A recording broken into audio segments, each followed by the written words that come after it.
stocks. Callie, it's great to have you on the program again. So we're looking at losses at least for the Dow, coming off what was a very strong gain yesterday of over 700 points. How do you think this sets us up as we head into the final month of the year? Because like you noted in your notes, S&P now back above the 200-day moving average.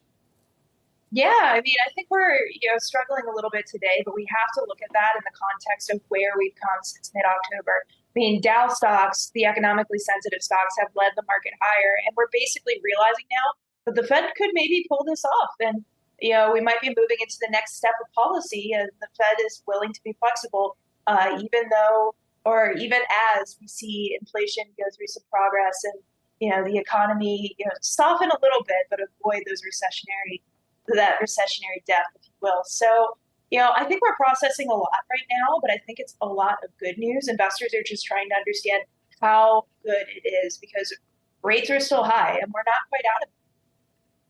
And Callie, we're still processing whatever happened yesterday with the markets essentially putting on the earmuffs and skyrocketing after the Fed told us exactly what they've been signaling for months now.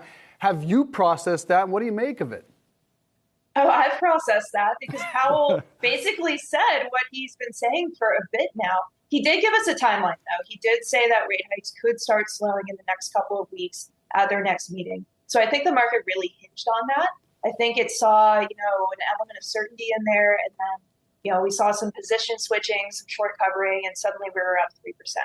I don't think a lot of newer details came out of what Powell said. And I'm struggling to understand why markets are rallying so much if we're seeing more of a shift than a pivot from the Fed. I mean, the Fed has been very clear that rate hikes aren't coming anytime soon unless something breaks. We don't want that to happen. So I think markets could struggle here. They're above, the important 200-day moving average, but at the same time, we're not out of the woods here, and we're in for what could be an environment of high rates for months to come.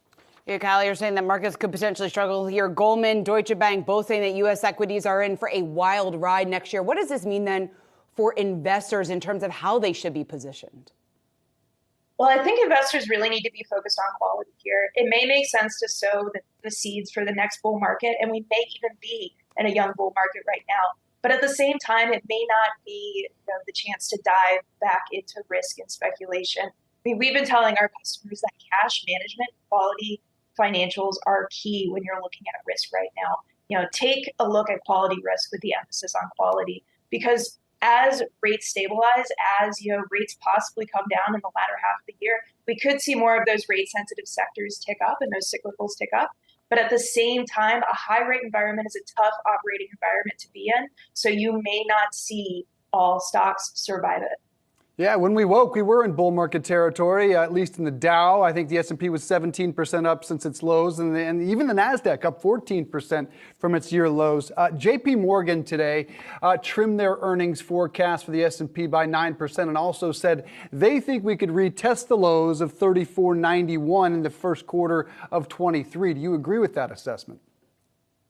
I don't have a crystal ball. I say that all the time, but I think for us to retest the lows, we're going to need to see some recessionary evidence from either earnings or the job market or both. It seems like markets are squarely in the for avoiding a recession camp. And, frankly, economic data is turning that way too. So I'm not sure if we're quite out of the woods yet here. And, inflation is still quite high. The Fed has a little bit more work to do in terms of softening demand to get that down. But, it looks like we'll avoid it. But at the same time, if we see earnings crumble, if we see the job market crumble, we could see that new low start to be priced in. Callie, speaking of the job market, we certainly are starting to see signs that job growth is cooling here in the U.S., but the levels are still clearly well above what we would likely need to see or what the Fed has indicated we would need to see in order to get inflation under control. What are you expecting to see tomorrow? And I guess, how do you think that picture looks as we look out into 2023? Yeah, so the job market is a weird one right now. The leaders that you typically see weaken before you see hiring and the unemployment rate weakening aren't budging. I think about initial jobless claims is the big one. We're not really seeing a lot of claims for unemployment benefits or those claims tick up, which is great news. You don't want to see unemployment tick up in normal times. But in the context of the Fed fighting inflation, you may have to see a bit more softness in the job market to feel like we can get to a point where inflation is under control. That being said, tomorrow, everything still looks quite strong. I mean, job openings are still quite high. Company earnings are strong. Claims are low. I wouldn't be shocked to see another somewhat moderate pace of hiring in November in the data that we get tomorrow. I think the details really matter there, but thinking about the headline number, I don't see much change there. What about the spread between the 10 and the 2? We've seen a lot of movement there. No shortage of emphasis on every word coming from Jerome Powell. Not as much on the 10 and the 2 and the spread there. What do you make of it? What does it tell you is around the corner? Yeah, so the yield curve has a lot of historical precedents for predicting recessions, but it flickers quite a bit. We get some false alarms from it, and the context might be a little bit different this time around, which I know is the most dangerous phrase in finance, but I think it's worth considering what environment we're in at the moment. I mean, ever since we saw 10-year yields peak, we've seen economically sensitive stocks rally, 14 to 15% if you look at the Dow. So I look at the yield curve, I see those conflicting signals where the stock market is basically saying we're avoiding a recession. And I see the yield curve as maybe showing the Fed that it's time to lay off the rate hikes, maybe slow down the rate hikes, pause here and see the collateral damage around them. Maybe I'm an optimist here, but I do think that, this period is a little strange for the yield curve, and the bond market is processing a lot of mixed signals. It sure is a little strange, hard to read. Callie Cox, great to see you. Thanks so much.